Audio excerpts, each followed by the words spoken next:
Hello दोस्तों, मैं मनीष आपके साथ फिर हाजिर हूँ। आज के इस वीडियो के अंदर हम क्लास 10 की इलेक्ट्रिसिटी वाले चैप्टर को कंटिन्यू कर रहे हैं।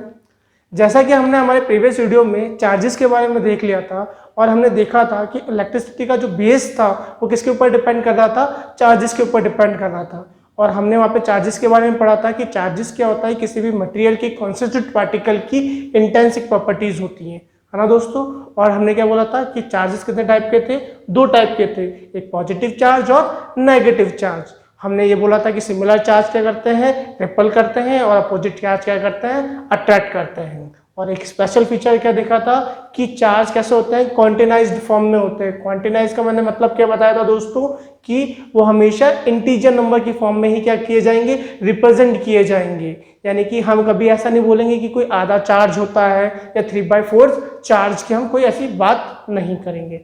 सो बेसिकली हम स्टार्ट करते हैं हम इलेक्ट्रिसिटी के बारे में। तो इलेक्ट्रिसिटी के अंदर हमने जैसे क्या बोला था कि किसकी स्टडी है, स्टडी ऑफ चार्जेस। किसकी स्टडी है दोस्तों, स्टडी ऑफ चार्जेस। अब जनरली हम चार्जेस की दो टाइप के फिनोमेना की बात करते हैं। जैसा कि हमने मोशन के अंदर हम बात करी थी कि मोशन के अंदर हम किसी भी ऑब्जेक्ट की दो बातों पे बात करते हैं। यदि ऑब्जेक्ट क्या है, रेस्ट की कंडीशन पे है या ऑब्जेक्ट मोशन की कंडीशन में है। रेस्ट की कंडीशन का मतलब क्या है कि वह कैसा है, यदि हम रेस्ट की कंडीशन से मीन्स निकालें कि रेस्ट का मतलब क्या होता है दोस्तों, स्टैटिक। क्या मतलब है दोस्तों, स्टैटिक। क्या क्या कहना चाह रहा हूँ, फॉर एन एग्जाम्पल, ये कोई मेरी सरफेस है और इसके ऊपर कोई ये बॉक्स रखा हुआ है जिसका मास m है। अब ये अपने आप में कोई मोशन नहीं कर रहा है। अपने आप में मोशन नहीं करने का मतलब क्या है, ये अपनी पोजीशन को टाइम के रेस्पेक्ट में चेंज नहीं कर रहा है। तो इसका मतलब क्या होता है कि इसके ऊपर जितने भी फोर्स लग रहे हैं, किसके ऊपर, इस ऑब्जेक्ट के ऊपर जितने भी फोर्स लग रहे हैं उनका जो समीशन होगा वो क्या होगा, जीरो होगा। रेस्ट की कंडीशन का मतलब क्या है, the summation of force of an object is equal to zero. यदि ऐसा बात है तो हम न्यूटन की सेकंड लॉ से क्या जानते हैं कि F बराबर क्या होता है, ma, है ना दोस्तों। यदि F बराबर ma होता है तो F की वैल्यू कितनी है, जीरो। तो ma बराबर भी क्या है, जीरो। तो हम क्या जानते हैं कि किसी भी ऑब्जेक्ट का मास कभी भी जीरो नहीं हो सकता है। तो क्या होगा, क्या जीरो होगा, acceleration is equals to zero होगा। यानी कि किसी भी ऑब्जेक्ट की रेस्ट की कंडीशन से मेरा मतलब क्या है कि उसका एक्सेलरेशन क्या होगा, जीरो होगा। एक्सेलरेशन जीरो होने का मतलब क्या होगा, या तो ए की वैल्यू क्या होगी, डायरेक्ट जीरो होगी, या फिर वेलोसिटी की वैल्यू डायरेक्ट जीरो होगी, या फिर सेकंड मीन क्या होता है इसका कि हमारी वेलोसिटी क्या रहने वाली है, कांस्टेंट रहने वाली है। ये किसका मतलब था, हमारा स्टैटिक कंडीशन से मतलब था। तो हमने ऑब्जेक्ट की स्टैटिक कंडीशन के बारे में बात करी थी और इसी प्रकार हमने डायनामिक कंडीशन के बारे में बात करते हैं। डायनामिक कंडीशन का मतलब क्या है कि यदि मुझे किसी भी ऑब्जेक्ट को क्या कराना है, मूव कराना है। क्या कराना है, मान लो फॉर एन एग्जांपल इस ऑब्जेक्ट को मुझे मूव कराना है। यदि मुझे इस ऑब्जेक्ट को मूव कराना है तो उसके ऊपर मुझे कोई ना कोई एक्सटर्नल फोर्स तो लगाना ही पड़ेगा। क्या करना पड़ेगा, एक्सटर्नल फोर्स लगाना पड़ेगा। यानी कि फोर्स बराबर मास इनटू एक्सेलरेशन। यानी कि ये बॉक्स कितना एक्सेलरेशन से एक्सेलरेट करेगा, ए एक्सेलरेशन से क्या करेगा, एक्सेलरेट करेगा। यदि मैं ओवरऑल इफेक्ट की बात करूं इसकी, तो एक्चुअली मैं क्या कर रहा हूं, यदि मुझे किसी भी ऑब्जेक्ट को क्या कराना है, मोशन कराना है, तो मुझे क्या करना पड़ेगा, उसके ऊपर वर्क करना पड़ेगा। क्योंकि दोस्तों वर्क की डेफिनेशन ही क्या होती है, फोर्स इनटू डिस्प्लेसमेंट। यानी कि फोर्स लगाने से जितना ऑब्जेक्ट डिस्प्लेस्ड हुआ वही तो क्या कहलाता है, आपका वर्क डन। कैसे दोस्तों, देखिए ये m मास की कोई बॉडी थी, initially t is equals to 0 second पे कुछ इस तरीके से पड़ी हुई थी। अब यदि मैंने इसके ऊपर फोर्स लगाया F इजिकल्स टू ma जितना, तो क्या हुआ, ये ऑब्जेक्ट क्या हुआ, a एक्सेलरेशन से क्या हुआ, इस डायरेक्शन में क्या हो गया, मूव हो गया। अब इससे for an example dx distance कितना दोस्तों, dx डिस्टेंस क्या कर लिया, मोशन कर लिया और इस पोजीशन में पहुंच गया। तो हम क्या बोलेंगे कंबाइंड फॉर्म में कि मुझे इसको dx डिस्टेंस तक मूव कराने के लिए मुझे F फोर्स लगाया, जिसके कारण मुझे कितना वर्क डन करना पड़ा, जिसके कारण dx डिस्टेंस ट्रेवल करने के लिए मुझे वर्क डन कितना पड़ना पड़ा, F इंटू dx। ठीक है ना। ये हम क्लास नंबर 9th में हम सारी बातें जान चुके हैं। तो हमने वहाँ देखा था यदि किसी भी ऑब्जेक्ट को मोशन कराना है या फिर किसी भी ऑब्जेक्ट की पोजीशन को डिस्प्लेस करना है तो मुझे कोई ना कोई क्या करना पड़ेगा, वर्क डन करना पड़ेगा।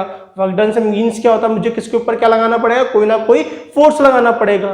तो इसका मतलब क्या है कि डायनामिक कंडीशन के अंदर जो समीशन ऑफ फोर्स क्या होगा, नॉट इक्वल टू जीरो होगा। यदि summation of force not equal to zero होगा तो कहीं ना कहीं एक प्रीडोमिनेंट इफेक्ट हमको देखने को मिलेगा।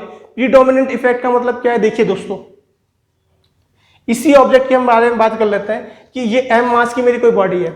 अब इसके ऊपर कौन कौन से फोर्स वर्क कर रहे हैं, एक बात बताइए कि यदि सिंपल रेस्ट की कंडीशन में रखा हुआ है तो एक तो उसका वेट mg वर्क कर रहा है, ठीक है, और एक ऊपर की साइड एक normal reaction force n work कर रही है, ठीक है। अब यदि क्या हो जाए, रेस्ट की कंडीशन में क्या होगा, mg बराबर n, क्यों, क्योंकि समीशन ऑफ फोर्सेस की वैल्यू कितनी है, जीरो, है ना दोस्तों, कोई पोजीशन डिस्प्लेस नहीं कर रहा है। लेकिन ऐसा नहीं होता तो क्या होता, mg is not equal to n होता, तो summation of force is not equal to zero नहीं होता। फॉर एन एग्जांपल हम बोल देते कि mg is greater than n से, क्या बोल देते कि वेट ज्यादा है n से, तो इसका मोशन कहां हो जाता, डाउनवर्ड डायरेक्शन के अंदर। यानी कि मोशन कराने के लिए मुझे क्या चाहिए, डिसबैलेंस चाहिए। डिसबैलेंस किसका, एट अ टाइम हम कैसे कह सकते हैं, फोर्स का। और यदि हम इलेक्ट्रिसिटी के केस में बात करेंगे तो फर्दर हम बोलेंगे किसका, पोटेंशियल का। हम आगे डिटेल में डिस्कस करेंगे कि पोटेंशियल एक्चुअल में होता क्या है। तो आपके माइंड में ये क्लियर होना चाहिए, यदि किसी भी ऑब्जेक्ट को यदि मुझे मोशन कराना है तो मुझे किसकी कंडीशन चाहिए, इन इक्विलिब्रियम की कंडीशन में। किसकी कंडीशन में, इन इक्विलिब्रियम। देखिए इक्विलिब्रियम का मतलब क्या होता है, यदि मैं इस वर्ड इक्विलिब्रियम के बारे में बात करूं, किसके बारे में, इक्विलिब्रियम, तो इसका मतलब क्या होता है, स्टेट ऑफ इक्वालिटी।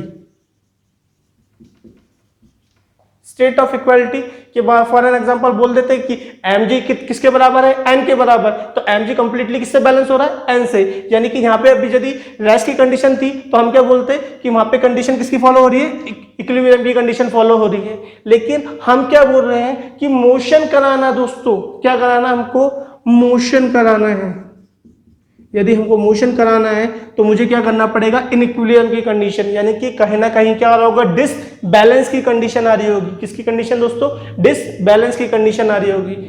तो इसी को यदि मैं आपको रिलेट करूं इसी चीज को, तो आपने देखा होगा कि हीट जो होती है, हीट हवाएं, गरम गरम हवाएं, जो गरम गरम हवाएं होती है वो कहां से फ्लो होती है, hot temperature body to low temperature. ऐसा क्यों, क्योंकि वहां पे क्या है, इनइक्वालिटी की कंडीशन है, वहां पे क्या टेम्परेचर बैलेंस नहीं है। क्योंकि यदि टेम्परेचर बैलेंस होता तो क्या होती, हमारी हीट फ्लो नहीं करती, यानी कि हीट का मोशन नहीं होता। ऑफकोर्स की बात है ना, यदि यहाँ का भी टेम्परेचर 20 डिग्री, यहाँ पर का टेम्परेचर भी 20 डिग्री सेंटीग्रेड, यहाँ का टेम्परेचर भी 20 डिग्री सेंटीग्रेड, तो हीट फ्लो नहीं होती। लेकिन हमारे पास equality condition for an example यहाँ पे 80 डिग्री है और लोअर टेम्परेचर 20 डिग्री है, तो हीट कहाँ से फ्लो होगी, naturally hot temperature body to low temperature body. इसी प्रकार आपने देखा होगा वाटर की कंडीशन में भी देखा होगा कि जब तक प्रेशर डिफरेंस क्रिएटेड है, प्रेशर डिफरेंस यानी कि एक साइड का प्रेशर ज्यादा है दूसरी साइड की प्रेशर से, तभी तो क्या होता है, आपका पानी क्या होता है, फ्लो होता है ना। इसी प्रकार हमारी एयर भी होती है। एयर के केस में आप जानते हो कि हमारे पास सी साइड होता है, इस तरीके से सी साइड पे क्या होता है, सूर्य भगवान होते हैं हमारे, इस तरीके से। सूर्य भगवान के कारण क्या होता है, टेम्परेचर हीटिंग इफेक्ट आता है।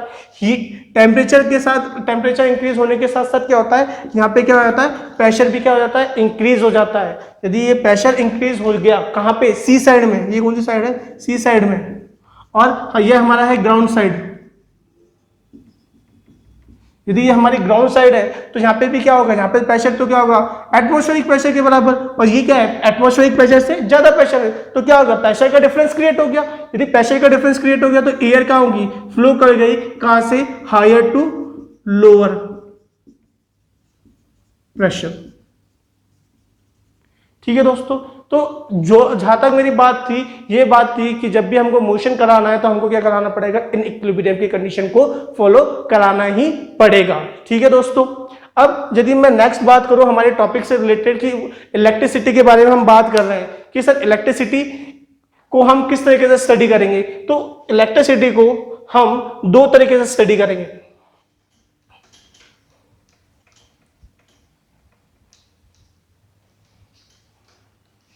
यदि मैं दोस्तों इलेक्ट्रिसिटी के केस में बात करूं तो दो इलेक्ट्रोस्टैटिक की हम दो तरीके से बात करते हैं। एक हम बात करते हैं इलेक्ट्रोस्टैटिक। यदि मैं सबसे पहले इलेक्ट्रोस्टैटिक की बात करूं तो दोस्तों देखो वापस अगेन वर्ड आ गया है स्टैटिक। स्टैटिक का मतलब क्या होता है दोस्तों, हमारा अभी हमने पढ़ा क्या क्या होता है, रेस्ट के ऊपर, यानी कि रेस्ट पे कौन बैठा है। अब यहाँ पे हमने देखा था कि इलेक्ट्रिसिटी का बेस क्या है, चार्ज। तो क्या है, चार्ज एट रेस्ट, यानी कि क्यू किसके ऊपर है, रेस्ट के ऊपर है। तो उस टाइप से जो इलेक्ट्रिसिटी हमारी प्रोड्यूस होती है उसे हम क्या बोलते हैं, इलेक्ट्रोस्टैटिक इलेक्ट्रिसिटी। अब सर ये तो हमने कभी फील ही नहीं करी सर, इलेक्ट्रोस्टैटिक इलेक्ट्रिसिटी। तो आपके सामने मैं कुछ बेसिक सा एग्जांपल रखता हूं। आपने बचपन में एक काम तो किया होगा कि आपने एक प्लास्टिक की स्केल ली होगी और प्लास्टिक की स्केल को सर पे क्या करा होगा, रब किया होगा, और है ना पेपर के पास लेके गए होंगे तो आपने देखा होगा क्या होगा, पेपर क्या होगा, ऊपर की तरफ लिफ्ट हो गया, है ना दोस्तों। तो क्या हुआ, उसका नाम होता है आपका फ्रिक्शनल इलेक्ट्रिसिटी। क्या नाम होता है दोस्तों, इलेक्ट्रोस्टैटिक को हमने एक और नाम दे रखा है, क्या नाम है उसका, फ्रिक्शनल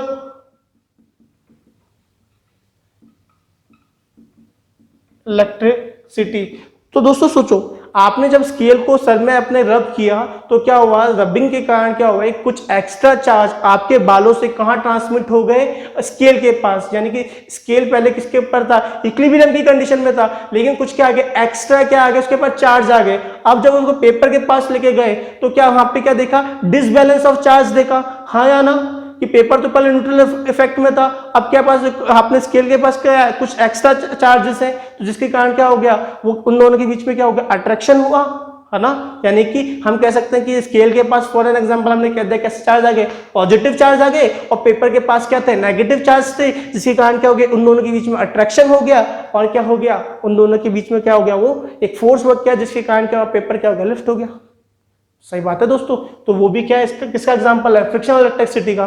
या फिर आपने क्या सुना होगा, आपने सर्दियों के टाइम पे देखा होगा, जब हम कंबल फटकारते हैं, करते हैं ना, जब कंबल को फटकारते हैं तो एक चिर की आवाज आती है, वो भी किसका एग्जांपल है, वहां पे इलेक्ट्रिसिटी कैसे प्रोड्यूस हुई, क्योंकि कंबल और इनके पास जो हमारे जो सिल्की क्लोथ्स होते हैं उनके पास क्या होता है, चार्ज कैरिंग की क्या होती है, कैपेसिटी होती है, जिसके कारण जब वो एक पोजीशन से दूसरी पोजीशन पे क्या होता है, डिस्प्लेस होते हैं, तो क्या होते हैं, अपनी इलेक्ट्रिक सिटी को हम क्या करते हैं, प्रोड्यूस करते हैं। यानी कि हम क्या कह रहे हैं, इलेक्ट्रिसिटी का एक और इफेक्ट होता है, कौन सा इफेक्ट, साउंड प्रोड्यूस करने का। ठीक है दोस्तों। इसी प्रकार जब आपने देखा होगा कई टाइम ऐसा होता है कि जब हम प्लास्टिक की चेयर से टकरा जाते हैं, क्या होता है दोस्तों, प्लास्टिक की चेयर से टकरा गए, तो प्लास्टिक की चेयर से जब हम टकरा जाते हैं तो जब भी हमको एकदम से क्या लगता है, करंट लगता है, लगता है नहीं लगता दोस्तों। तो वो भी किसका एग्जांपल है, आपका फ्रिक्शनल इलेक्ट्रिसिटी का, या इलेक्ट्रोस्टैटिक के बारे में बात करते हैं।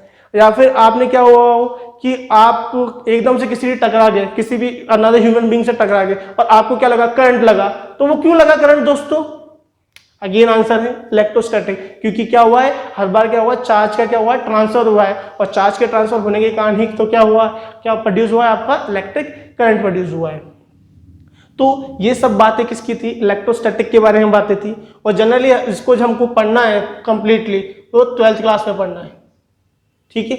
हमको यहाँ पे क्या पढ़ना है, 10th क्लास के अंदर क्या पढ़ना दोस्तों, करंट इलेक्ट्रिसिटी।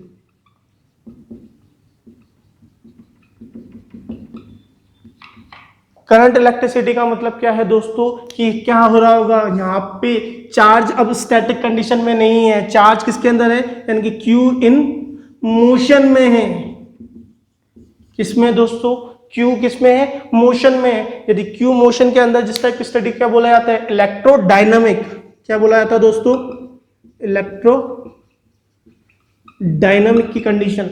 यदि हम इलेक्ट्रोडायनामिक की कंडीशन के बारे में बात कर रहे हैं तो चार्ज किसके अंदर है, मोशन के अंदर, यानी कि समीशन ऑफ फोर्सेस क्या होगा, नॉट इक्वल टू जीरो होगा। यानी कि मोशन कराना है तो मुझे कुछ ना कुछ क्या करना पड़ेगा, वर्क डन करना ही पड़ेगा।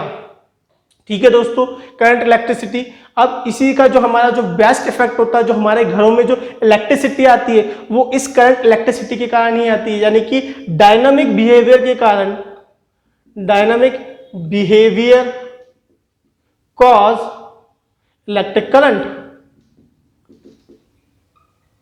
क्या कह रहा हूं दोस्तों, कि डायनामिक इफेक्ट के कारण ही हमारे घरों में जो लाइट आती है, इलेक्ट्रिसिटी आती है, इलेक्ट्रिक करंट आता है, वो किसके कारण आता है, इस करंट इलेक्ट्रिसिटी के कारण ही आता है। सो ये बेसिक डिफरेंशिएट था किसके अंदर, स्टैटिक इलेक्ट्रिसिटी के अंदर और करंट इलेक्ट्रिसिटी के अंदर। हमने जब पिछला वीडियो पढ़ा था तो पिछले वीडियो में हमने एक बात बोली थी कि चार्ज के पास क्या होता है, एक ऐसा फीचर होता है जिसके कारण वो क्या होता है, फ्लो करता है। अब हमने अभी डिस्कस किया था कि फ्लो ऑटोमेटिक तो नहीं होता है ना दोस्तों। फ्लो कराने के लिए हमको क्या चाहिए, इक्विलिब्रियम चाहिए। और इक्विलिब्रियम का मतलब कि कोई ना कोई एक एक्स्ट्रा हमको कहीं ना कहीं क्या चाहिए, वर्क डन चाहिए, जिसके कारण क्या हो जाए, कोई चार्ज क्या कर जाए, फ्लो कर जाए। तो हमको करंट डायनेमिक्स से मतलब है, यानी कि हमको मोशन से मतलब है, तो हम क्या कराएंगे, चार्ज को फ्लो कराने की कोशिश करेंगे। ठीक है दोस्तों, तो देखते हैं।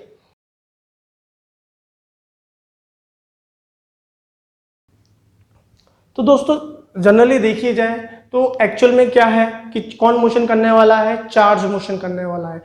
चार्ज मोशन करना है तो जनरली हम जानते हैं कि चार्ज कितने टाइप के हैं, पॉजिटिव चार्ज और नेगेटिव चार्ज। ठीक है ना दोस्तों। अब पॉजिटिव चार्ज और नेगेटिव चार्ज को हम डिफरेंशिएट करते हैं। तो हमने क्या बोला था कि पॉजिटिव पॉजिटिव एक दूसरे को, सॉरी, पॉजिटिव चार्ज किसके कारण आता है, प्रोटॉन्स के कारण आता है, और नेगेटिव चार्ज किसके कारण आ रहा था, इलेक्ट्रॉन के कारण आ रहा था। ठीक है ना दोस्तों। तो हम ये जानना चाहते हैं कि एक्चुअल के अंदर कि करंट किसके कारण प्रोड्यूस होता है, यानी कि एक्चुअल के अंदर सबसे पहले हम बात कर रहे हैं कि फ्लो करेगा कौन, प्रोटॉन फ्लो करेगा या इलेक्ट्रॉन फ्लो करेगा। तो देखते हैं। सबसे पहला जो हमारा क्वेश्चन है, हु विल बी फ्लो,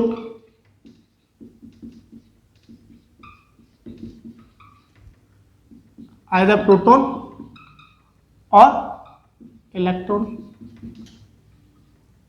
ठीक है। अब देखना पड़ेगा कि कौन फ्लो करेगा, प्रोटॉन फ्लो करेगा या इलेक्ट्रॉन फ्लो करेगा।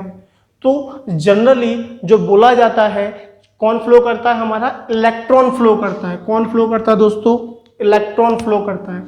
अब इलेक्ट्रॉन क्यों फ्लो करता है, इसके पीछे रीजन भी तो होगा सर। बिल्कुल है सर। हम क्या जानते हैं कि किसी भी मेटल के बारे में बात करते हैं हम दोस्तों। हम अब जहाँ पे जो टॉपिक स्टार्ट करने वाले हैं, सबसे पहले फ्लो के बारे, इस क्वेश्चन को जानने के लिए हमको समझना पड़ेगा कि सर कंडक्टर क्या होते हैं और इंसुलेटर क्या होते हैं। हमको क्या कराना है, हमारा ऑब्जेक्टिव ये है कि हमको क्या कराना है कि चार्ज को मोशन कराना है। तो चार्ज हमने पढ़ा कि प्रोटॉन होते हैं और इलेक्ट्रॉन होते हैं, है ना, दो टाइप के होते हैं। अब इनमें से फ्लो कौन करेगा, बेसिकली हम आंसर क्या दे रहे हैं, इलेक्ट्रॉन का आंसर दे रहे हैं कि इलेक्ट्रॉन विल बी फ्लो। अब इलेक्ट्रॉन फ्लो क्यों होगा, तो उसको समझने से पहले हमको ये समझना पड़ेगा कि कंडक्टर क्या होते हैं और इंसुलेटर्स क्या होते हैं।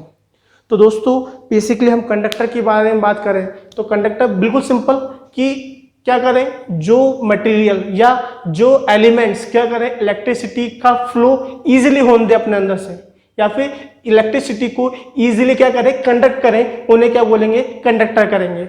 यानी कि कंडक्टर कौन होते हैं, who allow the flow of charges. क्या बोल रहा हूं, कंडक्टर क्या होता है कि जो इजीली क्या करने दें, चार्जेस के फ्लो को क्या करें, अलाउ करें अपने अंदर से, वो क्या कहलाते हैं, कंडक्टर कहलाते हैं। हम फर्दर देखेंगे कि फ्लो ऑफ चार्जेस को ही हम क्या बोलते हैं, करंट इलेक्ट्रिसिटी बोलते हैं। लेकिन अभी हम ये ध्यान रखेंगे कि कंडक्टर कौन है, जिसके अंदर से इलेक्ट्रिसिटी या चार्ज क्या होते हैं, इजिली फ्लो हो जाते हैं, तो उन्हें क्या बोलते हैं, हम कंडक्टर बोलते हैं।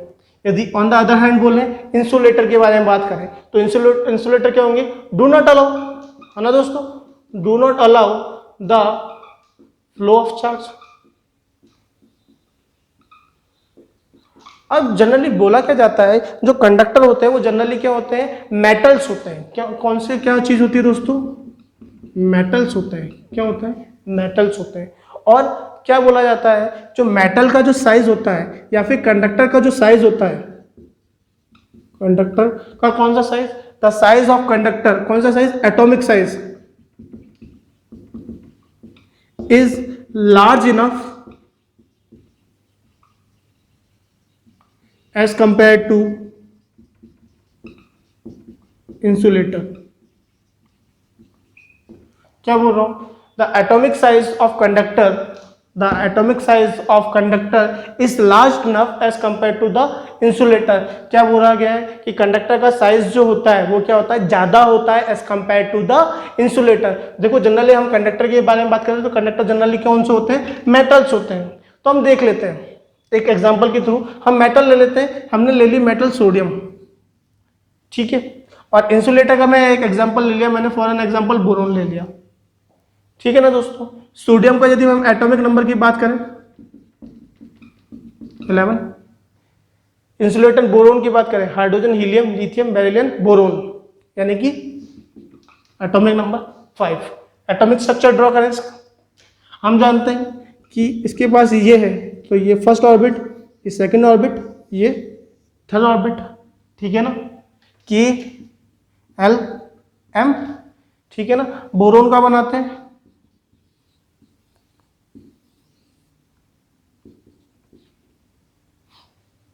ठीक है दोस्तों। हम जानते हैं कि किसी भी ऑर्बिट में मैक्सिमम नंबर ऑफ इलेक्ट्रॉन कितने आ सकते हैं, by the formula 2n²। First orbit है यानी कि n की वैल्यू कितनी 1, तो फर्स्ट में कितने आ सकते हैं 2, 11 में 2 किस में आ गए k के अंदर, रिमेनिंग कितने बचे 9। सेकेंड वाले ऑर्बिट में कितने आएंगे l के अंदर 2n² यानी कि 2 का स्क्वायर, 2 का स्क्वायर 4, 4 2 जा 8, यानी कि 8 किस में आ जाएंगे l के अंदर आ जाएंगे।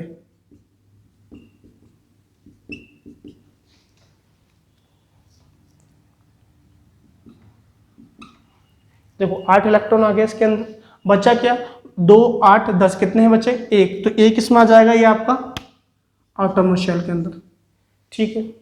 अब इसके बारे में बात करें तो इसमें के अंदर कितना आ गए 2 आ गए, बचे कितने 3, 1 2 3, ठीक है दोस्तों। तो आप देख लीजिए कि सोडियम का साइज और बोरोन के साइज को हम कंपेयर करें तो सोडियम की क्या है एटॉमिक रेडियस क्या है ज्यादा है ना, as compare to the boron. Boron की एटॉमिक रेडियस दो शेल तक ही है और सोडियम की एटॉमिक रेडियस कितनी 3 शेल तक है, तो साइज किसका बड़ा हो गया, किसका बड़ा हो गया, ऑफ कोर्स की बात है किसका, सोडियम का साइज बड़ा हो गया, यानी कि मेटल का साइज क्या बड़ा हो गया, कंडक्टर का साइज क्या हो गया बड़ा हो गया। अब देखिए, अब जैसे जैसे कि हम जानते हैं केमिस्ट्री के अंदर कि जैसे जैसे कि नंबर ऑफ शेल्स बढ़ते चले जाते हैं, जो कंट्रोल होता है किसका न्यूक्लियस का आउटर मोस्ट शेल के ऊपर या फिर नंबर ऑफ शेल्स के साथ क्या होता चला जाता है कम होता चला जाता है ना। हम जानते हैं शील्डिंग इफेक्ट के कारण आता है ऐसा कुछ, ठीक है। यानी कि जैसे जैसे नंबर ऑफ शेल्स बढ़ते चले जाएंगे वैसे वैसे इस एटम सॉरी न्यूक्लियस का जो कंट्रोल होगा आउटरमोस्ट शेल पे या फर्दर आउटरमोस्ट शेल्स के ऊपर क्या होगा कम होगा, तो जिसके कारण क्या होगा ये जो इलेक्ट्रॉन्स होंगे आउटरमोस्ट शेल्स के वो क्या होंगे लूजली बाउंड होंगे किसके साथ, इस न्यूक्लियस के साथ। क्या होंगे दोस्तों लूजली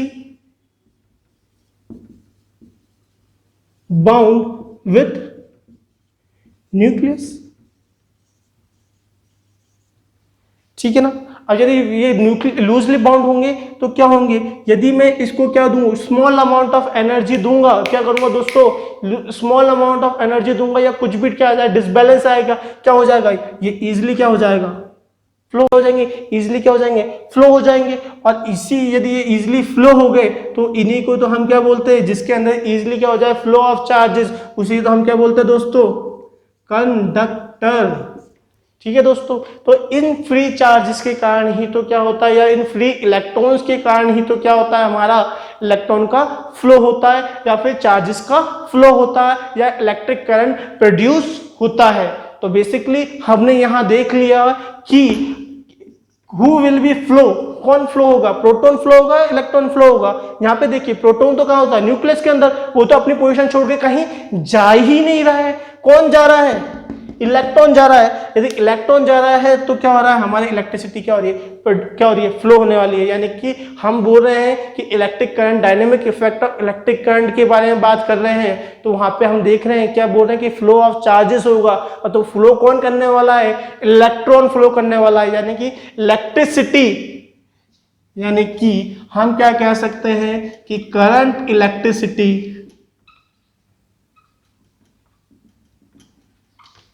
caused by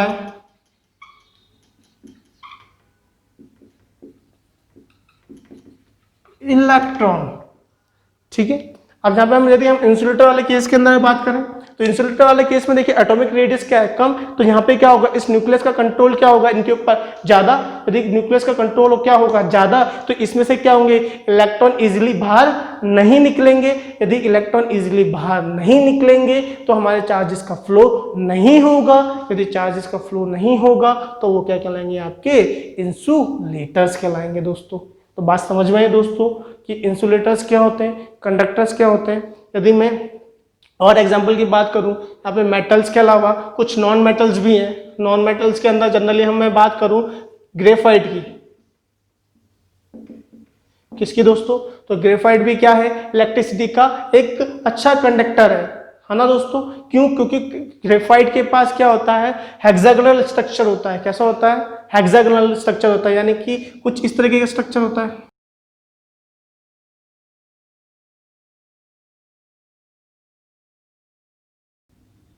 ठीक है, देखो इसका ग्रेफाइट का कुछ इस तरीके का स्ट्रक्चर होता है, जिसमें क्या होती है, एक जो इलेक्ट्रॉन होता है वो क्या होता है, लूजली बाउंडेड होता है किसके साथ, उस कार्बन के साथ, जिसके कारण क्या आती है, ग्रेफाइट की जो लेयर्स होती हैं, जब फॉर एग्जांपल ये फर्स्ट लेयर है, ये सेकंड लेयर है, इनके बीच में क्या हो जाता है, स्लिपिंग एक्शन हो जाता है। यदि स्लिपिंग एक्शन के होने के कारण क्या हो जाता है, वहां पे क्या होता है, एक इलेक्ट्रॉन क्या होता है, डिसबैलेंस हो जाता है, और ग्रेफाइट क्या कर लेता है, इलेक्ट्रिसिटी को कंडक्ट कर लेता है। क्या कर लेता है, इलेक्ट्रिसिटी को कंडक्ट कर लेता है। ठीक है दोस्तों, अब यदि इसके अंदर हम नेक्स्ट बात करें इसके अलावा, तो हमारे जितने भी सॉल्ट सॉल्यूशन होते हैं, क्या दोस्तों, सॉल्ट सॉल्यूशन, यानी कि फॉर एन एग्जांपल मैंने क्या कहा, NaCl का, NaCl यानी कि हमारे साधारण नमक लिया, उसको पानी में घोला। अब जब उसके अंदर मैं यदि इलेक्ट्रिक करंट पास करूंगा, तो उसके अंदर से क्या हो जाएगा, इजीली क्या हो जाएगा, इलेक्ट्रिक करंट पास हो जाएगा, तो वो क्या है, हमारा सॉल्ट सॉल्यूशन है। तो सॉल्ट सॉल्यूशन में भी क्या होता है, इलेक्ट्रिसिटी इजिली फ्लो हो जाती है। ठीक है दोस्तों,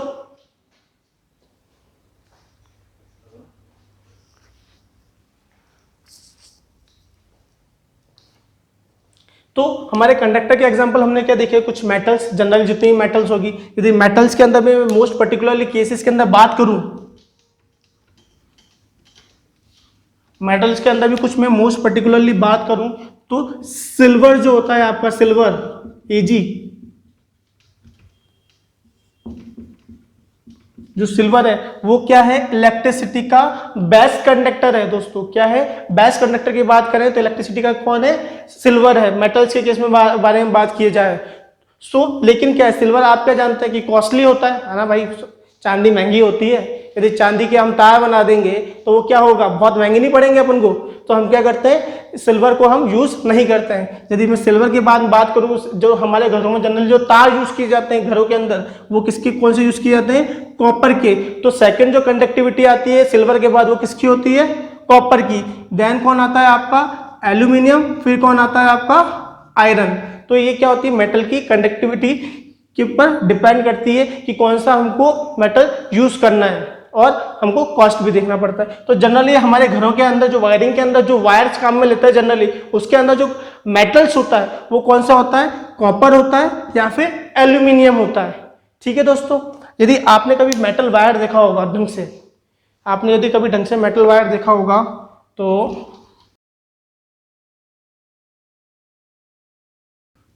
कुछ इस तरीके का देखा होगा कि एक वायर होता है जिसके ऊपर एक अंदर कॉपर का वायर होता है, उसके ऊपर क्या लगी हुई होती है, एक लेयर चढ़ी हुई होती है। वो जनरली लेयर किसकी होती है, इंसुलेटिंग मटेरियल की होती है। किसकी होती है दोस्तों, इंसुलेटिंग मटेरियल की। ऑफ कोर्स की बात है ना, हमको तो इलेक्ट्रिसिटी किससे कनेक्ट करानी है, अंदर जो कॉपर का तार जा रहा है उससे करानी है, इस बाहर वाले से थोड़ी करानी है। यदि आप सोचो कि घर खुले में छोड़ दिया, कॉपर वायर सीधा छोड़ दिए, और किसी ने गलती से पकड़ लिया, तो क्या हो जाएगा, उसको करंट लग जाएगा, यानी कि क्या हो जाएगा, उसकी बॉडी डिस्प्लेस हो जाएगी, शक शक शक के क्या हो जाएगा, नीचे गिर जाएगा, है ना, और मर भी सकता है शॉक लग के। तो क्या हो जाएगा, इसी चीज को प्रिवेंट करने के लिए हम क्या लगाते हैं, उसके ऊपर इंसुलेटिंग मटेरियल की क्या लगाते हैं, कोटिंग लगाते हैं। तो यानी कि आपके जो घरों के अंदर जो वायर काम में आता है अपने घरों के अंदर, उसके अंदर तो क्या होता है, कंडक्टिंग मटेरियल का क्या होता है, बेसिकली वायर होता है, और उसके ऊपर इंसुलेटिंग मटेरियल की क्या लगी हुई होती है, कोट लगी हुई होती है। ठीक है दोस्तों, यदि मैं इंसुलेटर्स की बात करूं, तो इंसुलेटर के जनरली एग्जांपल की हम बात करें तो क्या होंगे, जनरली जो नॉन मेटल्स होती है, जितनी, क्या बोल रहा हूं, जितनी भी नॉन मेटल्स होती हैं, फॉर एन एग्जांपल कार्बन हुआ आपका, बेरिलियम हुआ, सॉरी बोरोन हुआ, ये सब क्या है आपका नॉन मेटल की कैटेगरी के अंदर आता है। जितने भी आपकी प्लास्टिक्स है, क्या दोस्तों, प्लास्टिक्स है, वो भी क्या है, नॉन मेटल्स है। रबर जो है वो भी क्या है, नॉन मेटल है। ठीक है दोस्तों, ये सब क्या है, हमारे इंसुलेटिंग और कंडक्टर के बारे में बात हुई। लेकिन इन्हीं से रिलेटेड एक बहुत अच्छा क्वेश्चन आपसे बार बार एग्जाम में पूछा जाता है कि sir, is diamond is a conductor of electricity.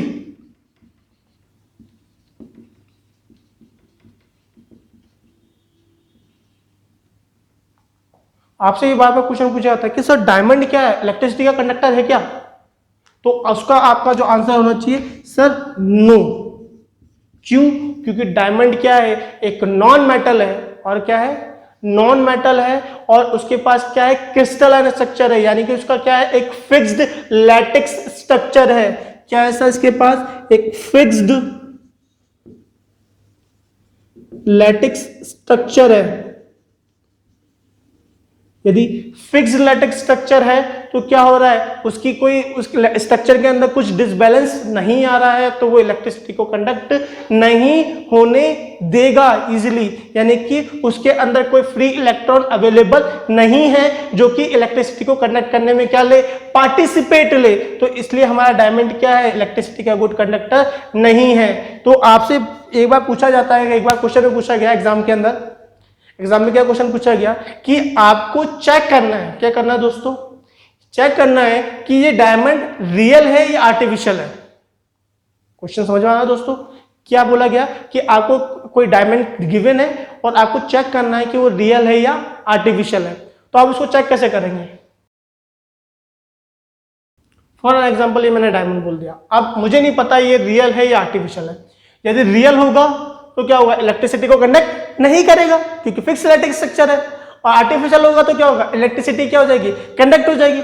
तो मैं क्या करूं, इसके अंदर से क्या भेजूं, चार्जेस भेजूं। यदि ये चार्ज इस डायमंड में से क्या हो गए, फ्लो हो गए, तो क्या है, ये क्या है, फेक।